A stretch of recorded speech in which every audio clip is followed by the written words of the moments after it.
วันที่2 สิงหาคม 2024ที่ห้องประชุมแผนกกิจกรรมและป่าไม้แขวงอัตตปือโครงการเสริมสร้างความทนทานของระบบกสิกรรมและชีวิตการเป็นอยู่ต่อดินฟ้าอากาศและเป็นมิตรต่อสิ่งแวดล้อมได้ปิดเวียกงานโครงการระยะปี2025-2024เป็นเกียรติกับรวมของฐานคำบุญดวงพระบางห้องเลขาพักแขวงผู้ใช้นำเวียกงานแนวคิดเวียกพักพนักงานมีท่านนางคิอองมีคิมหัวหน้าห้องการขององค์การอาหารและการเกษตรแห่งสหประชาชาติประจำสาธารณรัฐประชาธิปไตยส่วนลาวมีท่านสุริพันธ์อินทวงศ์ห้องหัวหน้ากรมแผนการและการหัวมือกระทรวงกิจกรรมและป่าไม้มีแขนงการที่เกี่ยวของแขวงเมืองและครอบครัวตัวแบบเข้าร่วมในที่ประชุมบรรดาผู้ร่วมได้รับฟังบทสรุป5 ปีผ่านมาของการจัดตั้งปฏิบัติโครงการเสริมสร้างความทนทานของระบบกสิกรรมและชีวิตการเป็นอยู่ต่อดินฟ้าอากาศและเป็นมิตรต่อสิ่งแวดล้อมอยู่แขวงอัตตปือซึ่งโครงการได้รับการจัดตั้งปฏิบัติสำเร็จผลอยู่31บ้านเป้าหมายใน3เมืองของแขวงคือเมืองสนามไส้เมืองสัมขิไส้และเมืองไส้เสถาโดยการประสานสมทบอย่างเน้นแฟนกับองค์การปกครองขันศูนย์กลางและท้องถิ่น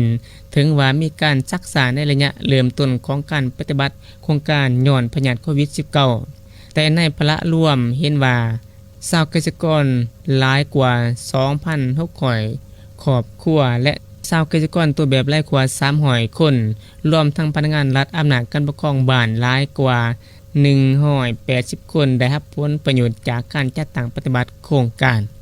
ท่านนางคิอองมีคิมหัวหน้าห้องการขององค์การอาหารและการเกษตรแห่งสหประชาชาติประจำสาธารณรัฐประชาธิปไตยลาวและท่านศิริพรอินทวงศ์ห้องหัวหน้ากรมแผนการและการหัวมือกระทรวงกิจกรรมและป่าไม้ก็ได้พัดเปลี่ยนกันมีคำเห็นว่าภายหลังที่โครงการสิ้นสุดไปแล้วจะเสียบต่อเพิ่มที่มีหยาดแยงการช่วยเหลือจากภาคส่วนต่างๆของแขวงอัตตปือเพราะเห็นว่ามีถ่ายแห้งและมูลเสือในการผลิตกิจกรรมยังมีหลายแต่ถึงอย่างใดก็ตามปัจจัยจากบ่ได้เฉพาะแขนงการกิจกรรมอยู่ขันแขวงและขันเมืองซึ่งจะสืบตัวประกอบส่วนหยาดแยงการพัฒนาหรือการช่วยเหลือจากส่วนต่างๆให้หลายขึ้นโดยเฉพาะติดพันการกะเกียมความพร้อมในการวางแผนพัฒนายุทธศาสตร์และระบบฐานข้อมูลสถิติต้องมีความชัดเจนและหลากหลายเพื่อเป็นการสร้างโอกาสในการเข้าถึงงบประมาณตามสภาพการดีขึ้น